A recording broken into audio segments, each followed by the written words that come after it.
Welcome to our channel law कक्षा student. आज की वीडियो में हम डिस्कस करेंगे introduction of the negotiable instrument act 1881।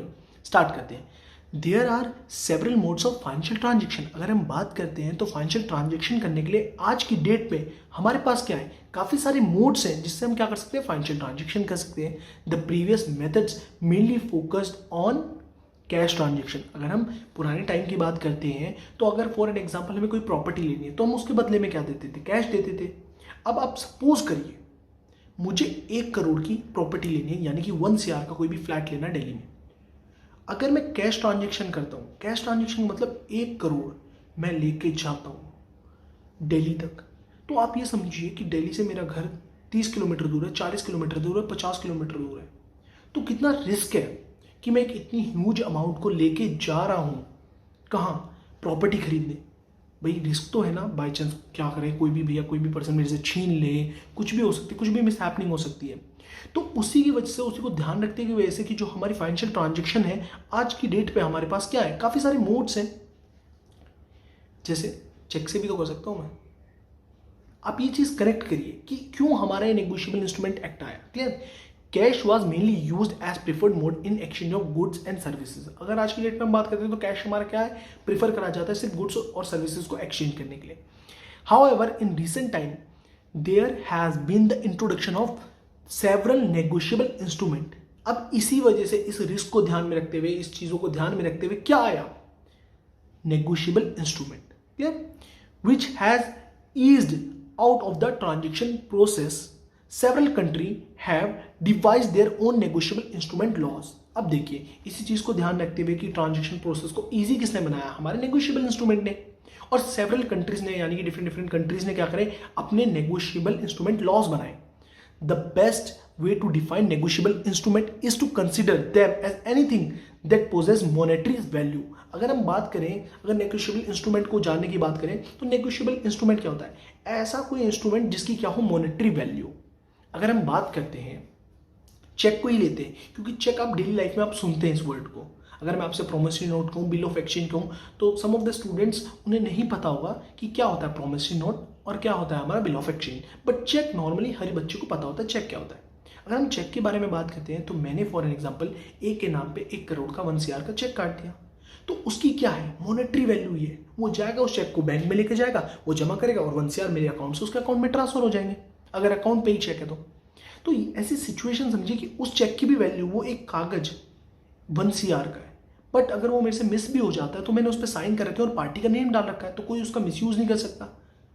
कोई मेरे से, लाइक फॉर एन एग्जाम्पल, मैं 1 CR का चेक लेके जा रहा हूँ, किसी को पता ही नहीं है, क्या करेगा। अब इतना बड़ा मैं लेके जाता हूँ ब्रीफ केस जिसमें 1 CR कैश हो, तो वो रिस्की रहता है in comparison of cheque. Clear. Additionally, such instrument must also be transferable between individuals. Therefore, the main two characteristics of the negotiable instrument are financial value and easy of transfer। अगर main characteristics के बारे में बात करते हैं negotiable instrument की, तो उसकी क्या होनी चाहिए, फाइनेंशियल वैल्यू होनी चाहिए। क्लियर। तो चेक की हमारे जैसे 1 CR डाल दिया, 20K डाल दिया, 15 लाख डाल दिया, तो यहाँ पे क्या है, उसकी मॉनेटरी हमने क्या कर दी, वैल्यू बना दी। क्लियर। फाइनेंशियल वैल्यू हो गई इसकी। एंड इजी ऑफ ट्रांसफर, उससे ट्रांसफर क्या हो गया, इजी हो गया। पार्टी पे भी रिस्क नहीं है, पार्टी अपने, जैसे मैंने 1 CR किसी पर्सन को दिया, वो कहीं जा रहा है अपने घर 1 CR को लेके, तो यहाँ पे जो ट्रांजेक्शन हो गया बहुत ज्यादा क्या हो गया, इजी हो गया। क्लियर। नेगोशिएबल इंस्ट्रूमेंट की वजह से। Like many other country, India also had the negotiable instrument act being validate in 1881। जैसे अदर कंट्रीज के नेगोशिएबल इंस्ट्रूमेंट लॉज थे, वैसे इंडिया का भी क्या है, नेगोशिएबल इंस्ट्रूमेंट लॉज है, यानी कि नेगोशिएबल इंस्ट्रूमेंट को रेगुलेट करने के लिए क्या है, लॉ है, जो वैलिडेट कब हुआ था, 1881 में। Clear. Come to the next slide. Negotiable instrument act 1881 को डिस्कस करने से पहले 2 टर्म आपको जरूर जाननी चाहिए। कौन कौन सी term, instrument and the document. Instrument तो शायद सर आप इसलिए पढ़ा रहे हैं क्योंकि नेगोशिएबल इंस्ट्रूमेंट में तो आप इसलिए इंस्ट्रूमेंट टर्म को बता रहे हैं, बट आप डॉक्यूमेंट को क्यों डिस्कस कर रहे हैं। देखिए, the word document is very wide term. अगर हम टर्म के बारे में बात करते हैं, जो डॉक्यूमेंट है वो बहुत वाइड टर्म है। It includes any substance which can be use to record something. कोई भी सब्सटेंस अगर यूज करा जा रहा है किसी भी चीज को रिकॉर्ड करने के लिए as an evidence for a perpetual memory, तो वो क्या कहलाता है, हमारा डॉक्यूमेंट कहलाता है। Instrument on the other hand is also a document. अगर हम बात करते हैं इंस्ट्रूमेंट की, तो इंस्ट्रूमेंट भी क्या है, डॉक्यूमेंट है। और वो document, such document define the right and the liability of the party. ऐसा डॉक्यूमेंट जो क्या डिफाइन कर रहा है, राइट और लाइबिलिटी डिफाइन कर रहा है पार्टी की, वो डॉक्यूमेंट क्या कहलाएगा, हमारा इंस्ट्रूमेंट कहलाएगा। क्लियर? हमारा हमने पढ़ा डॉक्यूमेंट क्या होता है, any substance which can be used to record something for a perpetual memory. And हमने इंस्ट्रूमेंट क्या पढ़ा, इंस्ट्रूमेंट क्या है, instrument is also a document, जो क्यों यूज करा जाता है, जो क्या करता है, ऐसा डॉक्यूमेंट जो पार्टीज की क्या करता है, राइट को और लाइबिलिटी को क्या करता है, डिफाइन करता है। क्लियर? For example cheque. अब चेक, जैसे मैंने ए पर्सन के नाम पे चेक काटा 1 CR का और वो हो गया बाउंस, अब ये हो गया ऑफेंस। अब कैसे हुआ, क्या चीज हुआ, ये चीज अभी आप मत समझने की कोशिश करें, वो आगे की वीडियोस में समझाऊंगा। तो मैंने 1 CR का चेक काटा और वो हो गया बाउंस। तो वो क्या कर रहा है, वो चेक क्या कर रहा है, बाउंस भी नहीं हुआ, वो चेक क्या डिफाइन करता है, बाउंस का भी कंसेप्ट को आप छोड़िए अभी। अगर मैंने 1 CR का चेक काट के ए को दे दिया, 1 CR का चेक काट के मैंने ए को दे दिया, तो वो क्या डिफाइन कर रहा है कि मेरी लाइबिलिटी, वो इंस्ट्रूमेंट क्या डिफाइन कर रहा है, मेरी लाइबिलिटी और उस पर्सन का राइट। क्योंकि मुझे कहीं ना कहीं जब मैंने चेक दिया है तो मेरी कहीं ना कहीं लाइबिलिटी होगी उसे पे करने की, और उसका राइट होगा मुझसे लेने का, क्योंकि मैंने प्रॉपर्टी ली थी ना उससे। तो आप यहां से समझिए कि कोई भी ऐसा डॉक्यूमेंट जो पार्टीज की राइट और लाइबिलिटी को डिफाइन करता है, तो वो क्या कहलाएगा, वो डॉक्यूमेंट इंस्ट्रूमेंट कहलाएगा। क्लियर? अब नेगोशिएबल वर्ड को समझते हैं। इंस्ट्रूमेंट तो हमें समझ आ गया, और इंस्ट्रूमेंट में हमने डॉक्यूमेंट क्यों पढ़ा टर्म को, ये भी हमें समझ आ गया, क्योंकि इंस्ट्रूमेंट भी क्या है, एक ऐसा डॉक्यूमेंट है जो किस चीज को डिफाइन कर रहा है, राइट और लाइबिलिटी को डिफाइन कर रहा है पार्टीज की। क्लियर? अब नेगोशिएबल क्या होता है, negotiable means transferable. Cheque concept से समझना, क्योंकि मैं चेक से इसलिए बार बार आपको समझाना चाह रहा हूं, और भी नेगोशिएबल इंस्ट्रूमेंट्स होते हैं, बट चेक आपने डेली लाइफ में सुना है इसलिए। क्लियर बच्चों? Negotiable means transferable. मैंने ए के नाम पे साइन करा दिया, वो इजीली बैंक गया, 1 CR उसका अकाउंट में आ गए।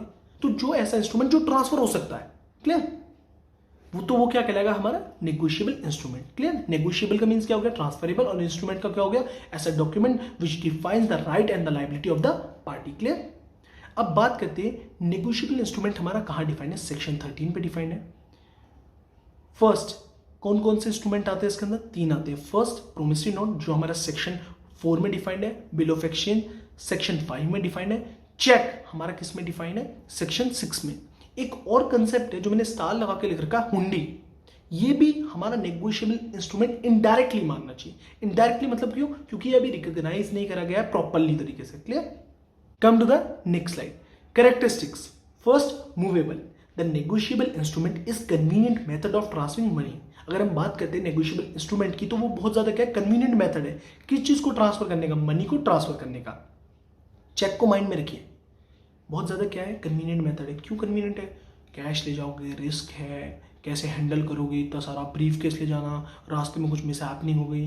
तो अब चेक क्या है, जेब में डाला चेक, जल्दी 1 CR लेके। क्लियर? और उससे क्या हो सकता है, मनी ट्रांसफर हो सकती है। क्लियर? कन्वीनियंट मेथड है किस चीज को ट्रांसफर करने का, मनी को ट्रांसफर करने का। That is easily and portable. Clear? There are no hectic and lengthy procedure. कोई भी हेक्टिक नहीं है, कोई भी लेंदी प्रोसीजर नहीं है। चेकबुक क्या करती है, बैंक सभी कस्टमर को प्रोवाइड करती है, चेकबुक इशू करवा लो अपनी, चेक साइन करो, पर्सन को दे दो। कोई भी लेंदी प्रोसीजर नहीं है और कोई भी हेक्टिक नहीं है। Clear? As a simple step are needed for transferring the ownership of the instrument by simple delivery और वैलिड एंडोर्समेंट। एंडोर्समेंट वर्ड को मैं समझाऊंगा, बट यहाँ पे नहीं समझाऊंगा, आगे की वीडियोस में एंडोर्समेंट को बहुत अच्छी तरीके से समझाऊंगा। अगर हम बात करते हैं तो सिंपल स्टेप्स लेने होते हैं, किस चीज को ट्रांसफर करने के लिए, किस चीज की ट्रांसफर करने के लिए, ओनरशिप ट्रांसफर करने के लिए इंस्ट्रूमेंट की, बाय सिंपल डिलीवरी। आप चेक गए, दिया आपने, ओनरशिप भी है उस पर्सन की होगी, 1 लाख रुपये, बहुत सॉरी 1 CR उसके अकाउंट में ट्रांसफर हो जाएंगे। तो इंस्ट्रूमेंट क्या होता है, बहुत ज्यादा, ये जो हमारा नेगोशिएबल इंस्ट्रूमेंट होता है, बहुत ज्यादा कन्वीनियंट मेथड होता है मनी को ट्रांसफर करने के लिए। Second characteristics of the negotiable instrument, written. The negotiable instrument transaction should be in written form. अगर हम बात करते हैं नेगोशिएबल इंस्ट्रूमेंट की ट्रांजैक्शन की, तो वो किस फॉर्म में होनी चाहिए, रिटन फॉर्म में होनी चाहिए। The documentation work can be done hand written notes, printed और टाइप्ड। अगर हम बात करते हैं डॉक्यूमेंटेशन के वर्क के बारे में, किसमें, नेगोशिएबल इंस्ट्रूमेंट में, तो कैसे होनी चाहिए, रिटन फॉर्म में होनी चाहिए, राइटिंग की फॉर्म में होनी चाहिए। Clear? Definite time. The period for the order of payment must be certain. अगर हम बात करते हैं जो पेमेंट का पीरियड होना चाहिए, वो क्या होना चाहिए, सर्टेन होना चाहिए। If the date is not specified then also it must be within a reasonable time. अगर डेट भी स्पेसिफाइड नहीं करी गई है नेगोशिएबल इंस्ट्रूमेंट में, तो तब भी क्या मानी जाएगी, एक रीजनेबल डेट टाइम माना जाएगा, सॉरी रीजनेबल टाइम माना जाएगा। Clear? Specified person like the time the pay must also be certain और determined. There can be more than one drawee in the negotiable instrument, and the person may include artificial person like company and the separate legal entity or the authorized person. अगर हम बात करते हैं जैसे कि हमारा time भी defined है, सर्टेन है, तो वैसे हमारा क्या होना चाहिए, हमारा पेई भी क्या होना चाहिए, जिस पर्सन को पैसे मिलेंगे पेई, वो क्या होना चाहिए, सर्टेन होना चाहिए. क्लियर. यानी कि जैसे कोई भी कंपनी हो सकती है, कोई भी पर्सन हो सकता है, कोई भी ऑथराइज पर्सन हो सकता है, कोई भी लीगल एंटिटी हो सकती है, बट क्या होनी चाहिए, वो डिफाइंड होनी चाहिए. चेक के एग्जाम्पल से इस चारों पॉइंट दोबारा समझते हैं. Characteristics, movable, clear, return form में साइन करेंगे, शुभम सर ए का नाम लिखेंगे. अब ए का नाम लिखेंगे तो फोर्थ वाले में आऊँ, स्पेसिफाइड पर्सन भी होगा, क्योंकि वो पैसे बी लेके जाएगा चेक तो उसको नहीं मिलेंगे, वो ए लेके जाएगा तभी उसे पैसे मिलेंगे उसके अकाउंट में. बी पर्सन यानी कि पर्सन क्या है जिसे पैसे मिलने हैं, वो सर्टेन है, पे क्या है, सर्टेन है. क्लियर.